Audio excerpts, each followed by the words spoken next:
Today I will be sharing 5 practice strategies that I use with the piece Fantasy Dance by Schumann.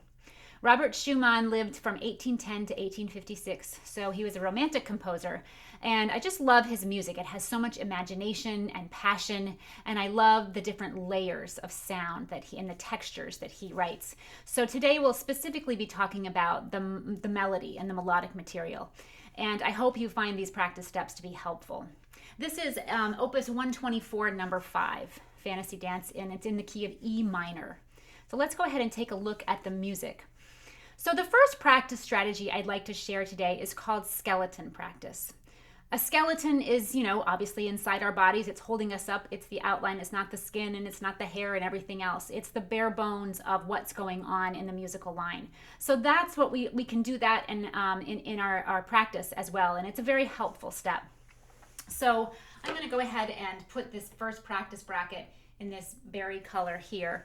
And so this is the A section, which really sort of functions like an introduction. And you can see these notes are sort of written in impulses. And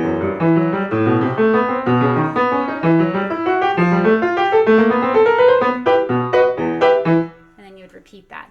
But rather than playing all of those notes at once, we can just focus on the first I should say on the 8th note pulse, which really is the underlying pulse for the whole piece. If you look ahead a little bit, here's 8th notes in the left hand in the melody, and we'll be looking at these in just a little bit. So I'll go ahead and just erase that for now. But the 8th note pulse in the beginning is right here on the first note of each group. So you have E in the left hand, and then E in the right hand, A in the left, A in the right, B in the left, B in the right, so on. So we're just, for the skeleton outline, I'm just going to play the first note of each of those groups. And the 8th note pulse, I'm going to set my metronome to 72. And as I'm playing, I'm going to say the name of those notes. That helps me know where I'm going. You could always start this slower if you're practicing. There's no shame in that. So you'd play E, E, A, A, B, B, E, E, F, F, A, A, B, B, E. And I added the chord there at the end, just for some fun. It's also important to use 3 and then 1, 3, and 1, 3, 1, 3, 1, 3, 1, 4, 1. So this is another way to do the skeleton outline. So now you could progress from that to playing all 3 of the notes at once. We call this blocking rather than playing them alone. Then you can see and feel how those positions feel. Sometimes it's all white keys, sometimes there's just one black key, all kinds of different combinations.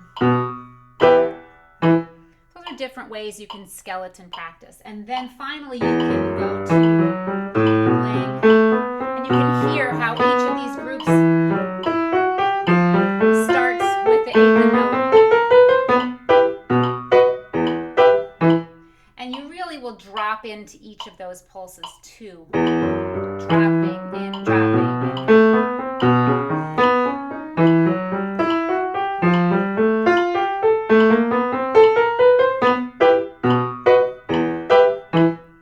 So that is the first practice strategy, skeleton practice.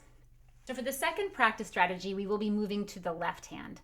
The left hand is the star here. The left hand has the melody. And this isn't unheard of, but it's a little bit more unusual to have a left hand melody. So you can think of yourself as the cello for this piece. And the left hand melody, I'm going to use this aqua color, is right here, the top voice in the bass clef. That's the melody. So all of these 8th notes here, and it's really a beautiful melody. And I'll just use this first page for now. There's the melody line. And the way that we'll practice this is with a pencil eraser. So this is your second practice strategy. You're going to use the pencil to to play the notes in the melody. And the reason that we're doing this is so that you don't learn a fingering that you may have to later undo, because you will add other voices in the left hand. And so you'll have to incorporate both fingers. So rather than doing that and having to undo what you've already done, you start with just a pencil. Alternatively, you could just use one finger and just use the same finger as you play. And so what this does is really call attention to the melodic material. And so often melodies move in stepwise motion. And so what that means is it just goes from one key to the very next to the very next. And of course we have jumps or big leaps, but it's nice to notice where we just play in succession, because it can help with our memory. It can help with just the overall construction of the scale that it uses and connecting the key signature. It can help us to memorize and to train our ear. So I will just demonstrate that with the pencil. You're going to play, and I'm going to say the letter name too. B, A sharp, B, G, G, F sharp, sorry, I slipped off, E, D, and it's okay if it takes you a while to get through this. We're really just learning the notes. We're not worrying about playing in time. C, this is measure 7, B, A, G sharp, A, G, G, F sharp. And as I was doing just that much, you could see in measure 6, I went from G to F sharp. Here's all these seconds.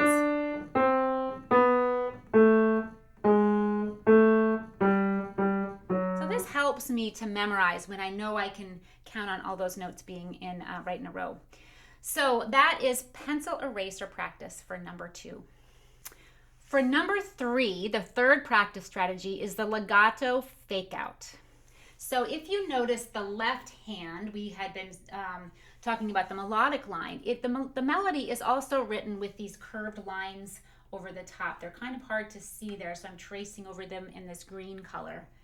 And those curved lines mean to play a legato, and that is a smooth and connected sound. So to do that on the piano keyboard, we play one finger and then we play the next like this without lifting in between. That would have a separated and sometimes staccato sound. So we have to hold one finger down. And in this line, particularly in measure 7, right here, and measure 8, right there, in the left hand, you have to play 2 fingers at one time. Both should be legato, but it's not possible because the thumb has to lift and move over to the next note. So you need to keep the other finger down and play that legato. You're faking us out. You're thinking that both fingers are playing legato, but they're really not. So watch how I do this in measure 7. I have to lift the thumb and move. And now I have to lift the thumb again. Now I lift the bottom finger. Did you hear how that sounded legato? Now at the end of the curved line, at the end of measure 7, we are allowed to lift. We have permission to do that. Now the next 2 notes are slurred together. Now I have to lift the thumb, so the bottom finger is slur, and then I lift both, and now the bottom finger lifts. So I'll just play both of those measures, and you can listen for the legato smooth sound, even though I am lifting some fingers off. Lift. Lift the bottom finger, lift both, lift the thumb, lift, and there's that line. So that's number 3, the legato fake out. For the 4th practice strategy, we will be moving to the right hand. And if you remember from the beginning, I had said that Schumann doubles the melody in the right hand. So the melodic line, let's see, I'll choose that green. Actually, you know what? I'm going to choose this aqua color. So that's the top note of these groups here. That's also the melody that you learned in the left hand.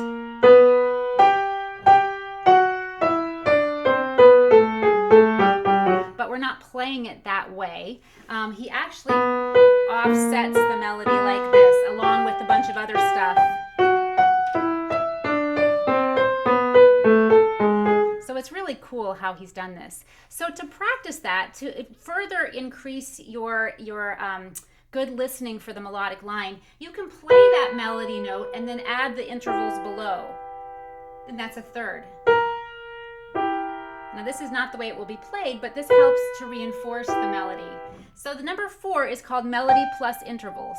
And a really helpful thing is to actually say the bottom interval between the other fingers. So there you have a B and then a third, A sharp, third, B, third, G, and then a fourth, and going to measure 6, G, and a second, and I know that's diatonic. I'm not differentiating between major, minor, seconds, thirds, fourths. I'm just saying the letter name interval. There's the F sharp, and there's a fourth, and so on. So I'm just taking that right hand texture, or the whole right hand, little by little, and incorporating again our good listening to the melody. So that's number 4. For the last practice step, I will be combining 2 of my favorite practice steps. So number 5 is blocking plus play prepare.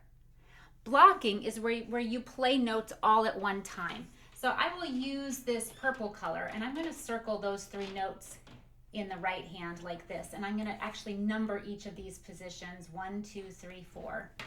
And blocking means, again, to play all those notes at the same time, even though that's not the way we will play them when we actually play the piece. It's actually left, right, right.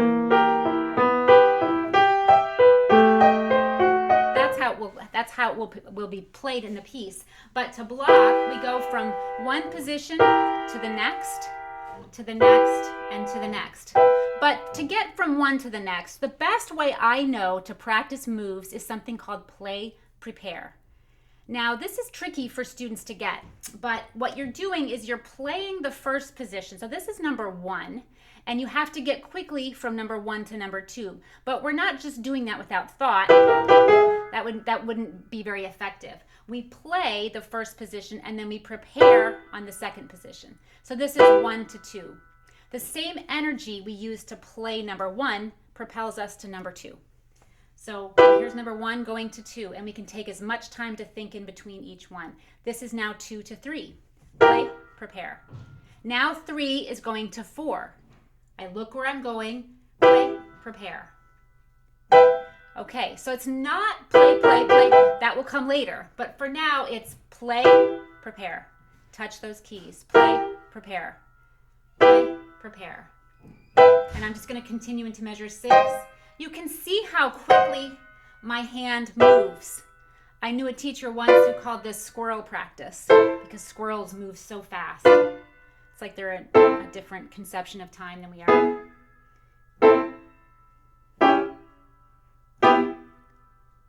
And when you can practice your right hand moves this way, then you will be able, this piece will almost play itself when you actually get to adding the texture.